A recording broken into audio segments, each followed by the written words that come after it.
What started as playful banter on The Late Show spiraled into one of the most explosive confrontations ever caught on late-night television, as Stephen Colbert relentlessly mocked Elon Musk's empire, pushing the billionaire to his breaking point and setting off a firestorm that no one saw coming. It all began like any other Late Show taping, with the usual hum of anticipation buzzing through the audience. Stephen Colbert strolled onto the stage wearing that signature sly smile, armed with his sharp wit and a few extra knives behind his back. Tonight's guest was Elon Musk, a name that typically carried a sense of awe and curiosity. But from the moment Elon took his seat, something was different. There was a strange charge in the air, the kind that prickles at the back of your neck and tells you a storm is coming. Stephen kicked things off with what seemed like harmless ribbing. "So, Elon," he said, leaning forward, eyes glinting under the studio lights, "what's it like knowing your cars have better odds of crashing than your Twitter polls making sense?" The audience chuckled nervously. Elon gave a thin smile, adjusting his tie. "Well, innovation comes with risks," he replied coolly. Stephen smirked, nodding. "Right, risks like investing your life savings into a social media platform just to make it slightly worse than a group chat from 2009? The audience laughed harder now, sensing the tension, and Elon's polite grin stiffened at the edges. You could see the gears turning behind his eyes, measuring the weight of the jab, choosing to let it slide. For now, Colbert pressed on, emboldened. "And speaking of risky ventures," Stephen said, reaching under his desk to pull out a mock-up newspaper, titled "Today in Bad Ideas," "we could not help but notice that Tesla's stock is in freefall. Is there a secret plan to make the Cybertruck double as a lifeboat for sinking investments?" That landed heavy. The audience gasped, some laughing louder than they probably should have. Elon shifted uncomfortably, the first crack in his carefully curated cool billionaire persona starting to show. "I think people who actually understand markets realize downturns are temporary," Elon said, his voice sharper now, the casualness draining. "Unlike late-night ratings," Stephen's eyebrows shot up, the crowd giving a collective, "Ooh, touché." But if Elon thought that would slow Colbert down, he was sorely mistaken. Colbert leaned back in his chair, steepling his fingers. "Oh, sure, Elon," he said, voice dripping with faux sincerity. "Just temporary. Like the window of the Cybertruck during that big unveiling. Remember that? Smash-proof glass, right up until it was smash-proofed by a baseball." The studio roared with laughter, remembering the now infamous meme-worthy moment when the Cybertruck's supposed indestructible window shattered like cheap crystal. Elon's jaw tightened visibly. His hands, resting on his knees, balled slightly, into fists. "And SpaceX," Colbert continued undeterred. "I mean, you are launching some incredible stuff into the atmosphere. Starlink is out there. So are a lot of your Tesla Roadsters sitting dead on the side of highways. At least you are consistent. Most things you send into space stay stranded." Elon opened his mouth to fire back, but Stephen cut him off, turning to the audience as if sharing a secret. "I am just saying," he grinned. "If I wanted to lose money faster than a Tesla battery loses charge in a Canadian winter, I would just hand it to the nearest toddler." The laughter was relentless now. Elon sat rigid, blinking hard, visibly holding himself together. You could practically hear the blood pounding in his ears. Finally, he leaned in, voice low and tight.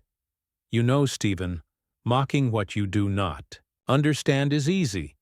Building something that changes the world is a little harder than telling jokes about it." For a brief moment, the air in the room changed. It was not funny anymore. It was personal. Stephen, not missing a beat, shrugged. "Maybe, but at least when I build something I do not have to recall it 5 times before it works." Another sharp blow. Another roar of laughter. Elon's hands went to the microphone clipped to his jacket almost instinctively, fingers brushing it. But he stopped himself. Not yet. He sat back, visibly stewing, eyes flashing with anger. Stephen, sensing blood in the water, pressed on. And Neuralink, "Oh boy, let's not forget that one," he said.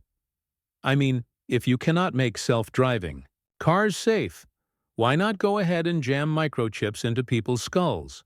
What could possibly go wrong?" The crowd howled, some standing up to clap. Elon shook his head in disbelief, actually laughing a little now, but it was not a laugh of amusement. It was the kind of laugh you hear before something explodes. "You think you are so clever," Elon said, smiling thinly. "One day when humanity is living on Mars, people will remember you for these cheap shots. I will be remembered for saving civilization." Stephen leaned in, deadly calm. "Or," he said, "they will remember you as the guy who lost Twitter, broke Tesla, and accidentally turned himself into a meme while trying to save the world." The audience erupted again, louder this time. Elon sat back stiffly.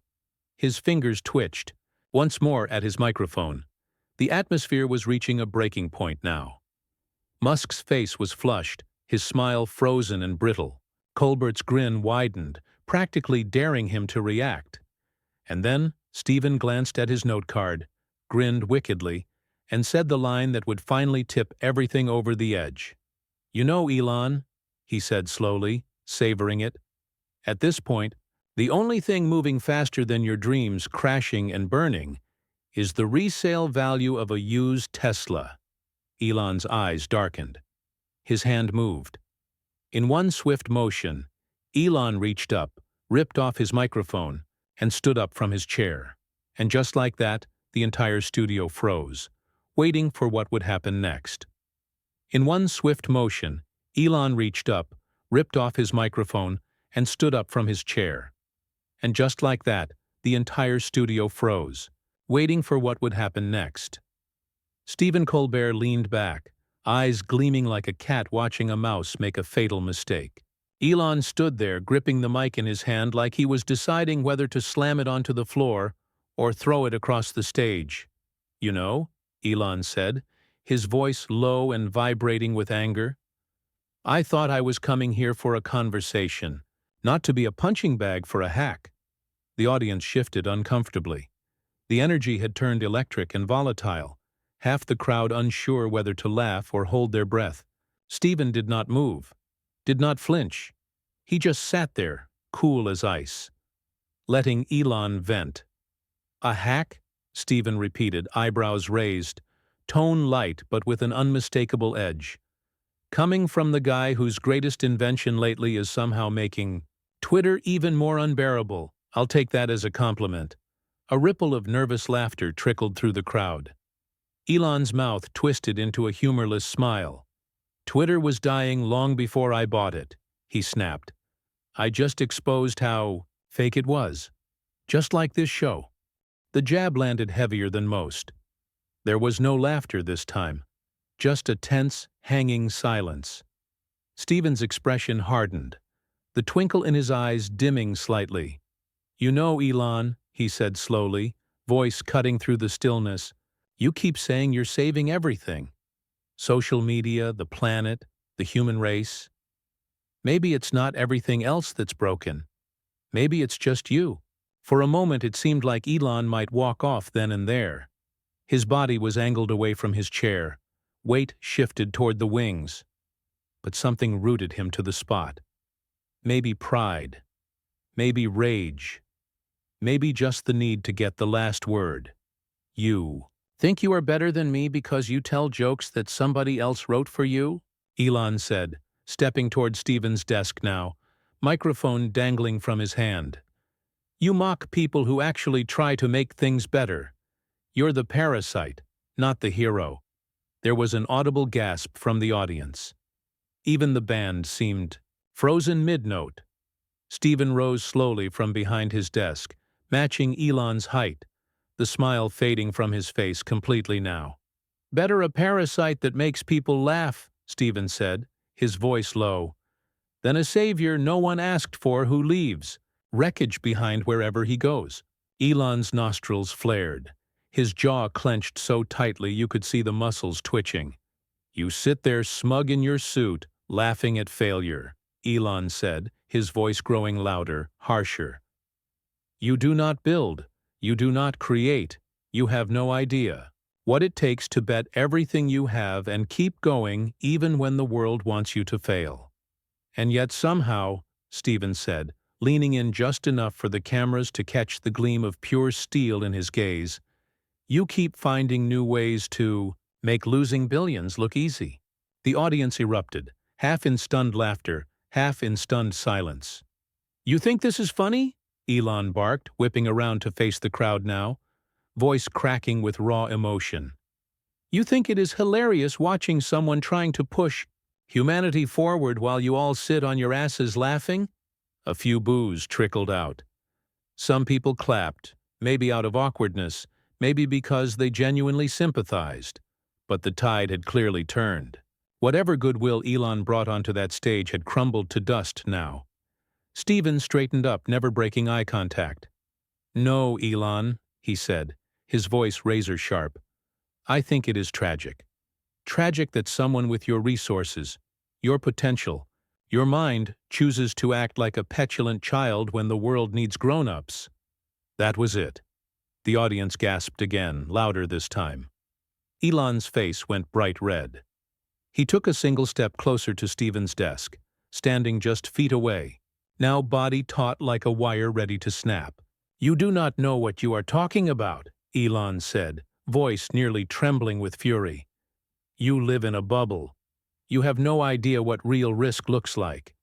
You mock people like me because you are too afraid to do anything real." Stephen's laugh was low and humorless. "I mock people like you," he said slowly, "because when they fall, they expect a standing ovation." That hit like a punch to the gut. Elon recoiled slightly, blinking rapidly as if the words physically struck him. For a few unbearable seconds, the two men just stood there, locked in a silent, brutal standoff. Finally, Elon turned away sharply, heading toward the side of the stage. But just as he reached the edge, Stephen called after him, voice slicing through the heavy air. "You can run, Elon," he said, "but you cannot outrun your own legacy." Elon stopped, halfway into the wings. His shoulders heaved with heavy breaths.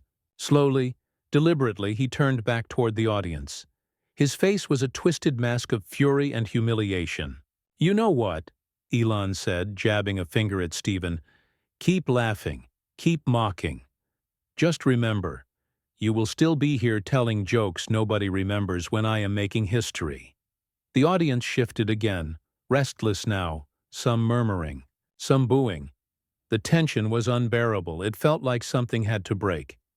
Stephen shook his head slowly, almost pitying now. "Making history is easy," he said. "Making a future worth living in? That is the real work." Another sharp blow. Another jagged silence. Elon stared at Stephen for a long, brutal beat. Then, without another word, he dropped the microphone onto the floor with a heavy, resounding thud. The sound echoed like a gunshot across the stunned studio. He turned and stalked off the stage. The camera whipped back to Stephen, who stood silently at his desk, watching him go, his face unreadable. The band struck up an awkward, uncertain chord as Elon disappeared into the wings, but no one was really paying attention. All eyes were still locked on the empty space he left behind, the heavy sense of finality sinking into every corner of the room.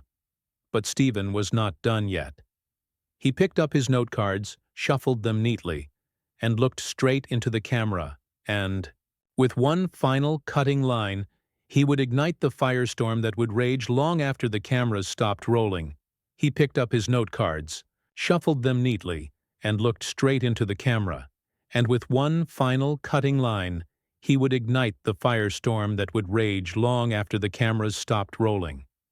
Stephen leaned in, voice calm, almost conversational, as if he were sharing a private thought with the millions watching. "Some people," he said, pausing just long enough for the weight to settle, "think they're visionaries because they see the future. Real visionaries are the ones who build it. without stepping on everyone else along the way. The studio sat in stunned silence for a heartbeat before erupting into an awkward mixture of laughter, cheers, and even a few uneasy claps. The damage had been done. The shot had been fired. Elon Musk was gone from the stage, but the confrontation had left a crater behind, one that no clever edit could hope to fill. The camera cut to a wide shot as the show lurched forward, but everyone could feel it. The magic, the lightheartedness, it had been shattered. Even Steven's usual playful smile was tighter, strained at the edges. The credits rolled faster than usual. No closing musical number, no playful goodbye. Backstage, Elon was a whirlwind of fury, ripping off what remained of his wardrobe mic and tossing it onto a table with a clatter that sent a nearby intern scrambling. His security detail hovered anxiously nearby, whispering into their earpieces, trying to figure out whether to intervene or just stay out of his path. "I knew this was a mistake," Elon muttered under his breath, pacing back and forth. Here was a mistake. One of his aides tried to offer him water. He batted it away without looking. Meanwhile, the internet was already catching fire. Within minutes, clips of the confrontation started flooding onto every platform imaginable. Colbert vs. Musk trended worldwide in less than half an hour. A slowed-down clip of Elon yanking off his microphone circulated with the caption, "When the billionaire ego finally snaps." Twitter, ironically, was a war zone of hot takes. Some users hailed Elon as a misunderstood genius, unfairly ambushed by a smug talk show host. Others mocked him mercilessly, piling on jokes about Tesla's stock plummet and the slow death of his reputation. One tweet that quickly gained traction read, "Watching Elon Musk get dismantled by Stephen Colbert in real time is the closest thing to live theater we have left." Over on Reddit, entire threads broke down the confrontation frame by frame. Users posted reaction memes, dissected every line, argued fiercely over who had won the exchange. Steven's staff watched from backstage monitors, a growing mix of excitement and dread on their faces. This was bigger than any celebrity feud the show had ever touched before. This was a cultural earthquake. Even producers were scrambling, whispering furiously behind the scenes about damage control, potential fallout, legal repercussions. Elon Musk was not just a guest. He was a titan, someone who could make life very difficult for the show if he decided to. But Steven was unmoved. Sitting quietly in his dressing room, he scrolled through the avalanche of reactions. On his phone, his face unreadable. Occasionally he would smirk, but mostly he just read, absorbing it all. A soft knock at the door broke his focus. His longtime producer, Denise, poked her head in. "That escalated," she said carefully.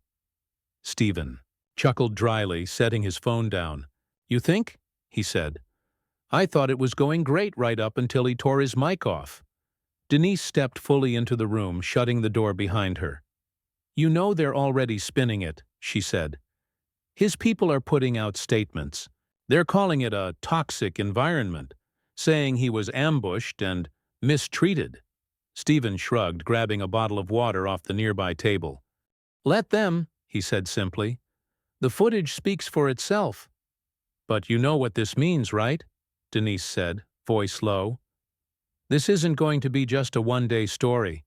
The Musk cult, the tech bros, the investors, the suits, they're going to come for us."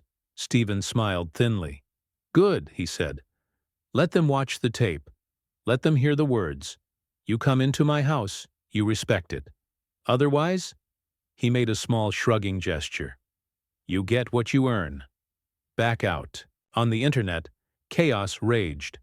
News outlets were publishing emergency opinion pieces. Think pieces titled things like, "The Night Elon Musk Lost the Culture War," and "Stephen Colbert, Court Jester or Truth Teller?" Flooded news feeds. Clips of the confrontation dominated TikTok, each edit getting more savage than the last. One particularly brutal remix, cut Stephen's final lines over footage of SpaceX rocket explosions, racking up millions of views in hours. On Tesla investor forums, the panic was tangible. If he can't keep his cool in a late-night interview, one user posted, "How the hell is he supposed to run half the economy?" In contrast, Stephen's fan base treated it like a badge of honor. Edits of Colbert wearing a knight's armor facing off against a dragon with Musk's face flooded Instagram and Twitter alike. Meanwhile, inside Elon's private car speeding away from the studio, he sat in stiff silence, staring dead ahead. His PR team frantically texted beside him, trying to spin the narrative before it spiraled further out of control. "Elon," one aide said, voice trembling slightly, "we need a statement, preferably something that sounds calm, rational." Elon turned his head slowly, eyes blazing. "No," he said. "No more statements. No more apologies." The car jolted slightly as they sped through the darkened streets. "If they want a villain," Elon said quietly, almost to himself, "I'll give them one." Back at the Late Show, Stephen finally emerged from his dressing room, jacket off, tie loosened. The crew was milling around nervously, some avoiding eye contact, some smiling like they had witnessed history. He grabbed a coffee from the greens, room table, took a sip, and walked onto the now empty stage. The applause signs were off. The cameras were dark. It was just him now, standing in the spotlight that had just hours before been shared with one of the richest, most controversial men in the world. And Stephen smiled, because deep down he knew tonight had not been about winning or losing. It had been about something bigger, something that, by tomorrow morning, the whole world would be arguing about. And this story? It was just getting started. By dawn, the headlines were impossible to ignore. "Colbert destroys." "Musk live on air," blared across one news outlet. "Musk meltdown." "Billionaire storms." "Offset in fury," shouted another. The clips were everywhere. TikTok, Instagram, Facebook, even on LinkedIn, where buttoned-up professionals half defended, half lamented the collapse of one of tech's biggest icons on live television. Stephen Colbert woke up to find his name dominating the front page of every major news site.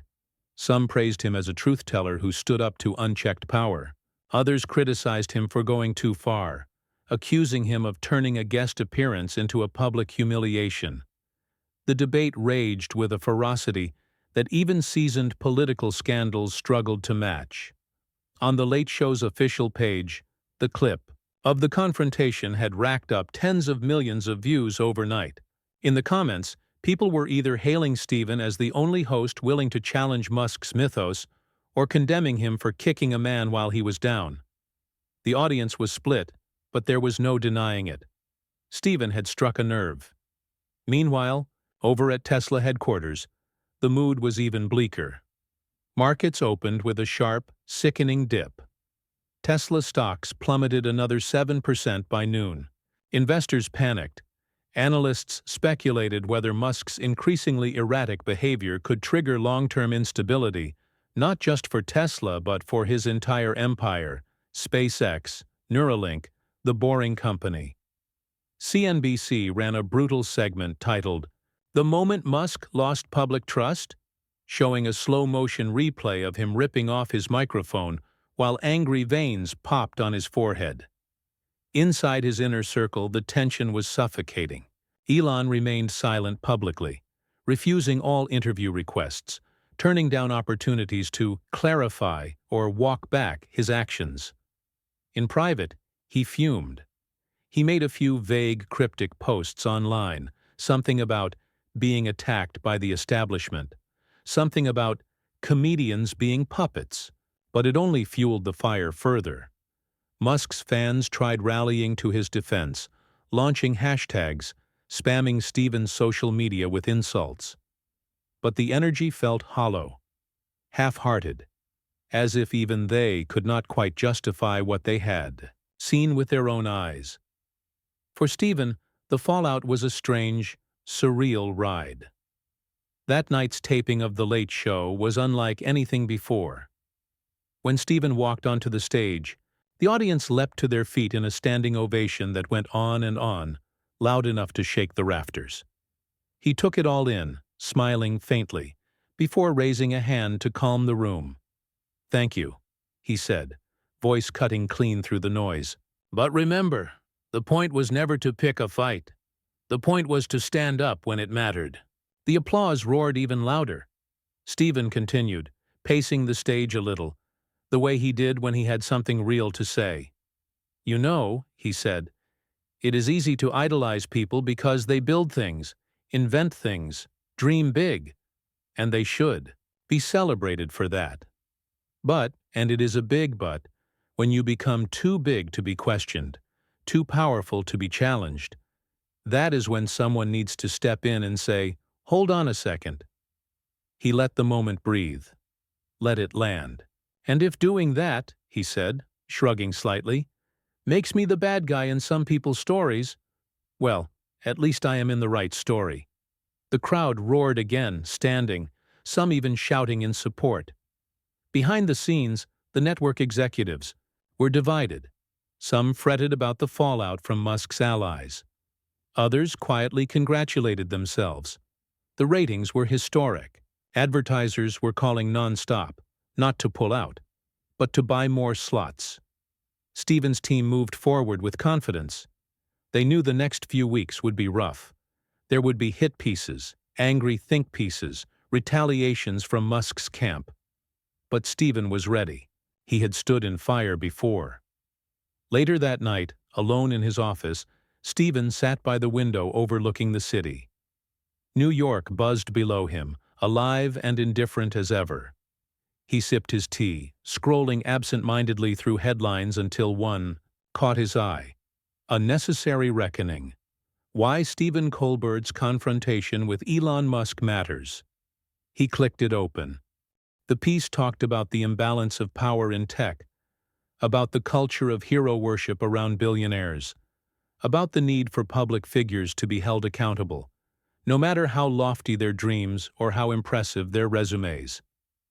It ended with a quote, "We don't lose our heroes because they are questioned. We lose them because they forget why they were heroes in the first place." Stephen sat back, letting the words wash over him. He thought about Elon's face during the confrontation. The pride, the anger, the desperation. He did not hate the man. Far from it. He actually pitied him. Pity for someone who had achieved so much, only to let ego rot away what should have been greatness. Outside, the city kept moving. Cabs honked. Lights blinked. Somewhere, a busker played an off-key guitar tune to an audience of none. Life marched on. In the days that followed, the initial firestorm began to cool. Analysts moved on to other scandals. The internet, ever hungry, found new dramas to feast on. Musk issued no apologies, but gradually returned to his online antics, though with a noticeable dip in his once untouchable aura. Stephen continued hosting night after night, the audience bigger than ever. New guests came and went, some emboldened, some visibly more cautious about stepping into the arena with him. But there was no more lingering tension, no bitterness, no regrets. The confrontation became a legend in its own right, a moment when comedy met power and refused to blink first. And in that quiet victory, Stephen knew, sometimes the biggest laughs come not from punchlines, but from telling the truth.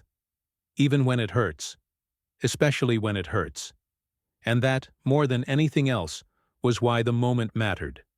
The story, at last, had ended. Not with a bang, but with a clear, undeniable echo. The truth had spoken, and it had not flinched.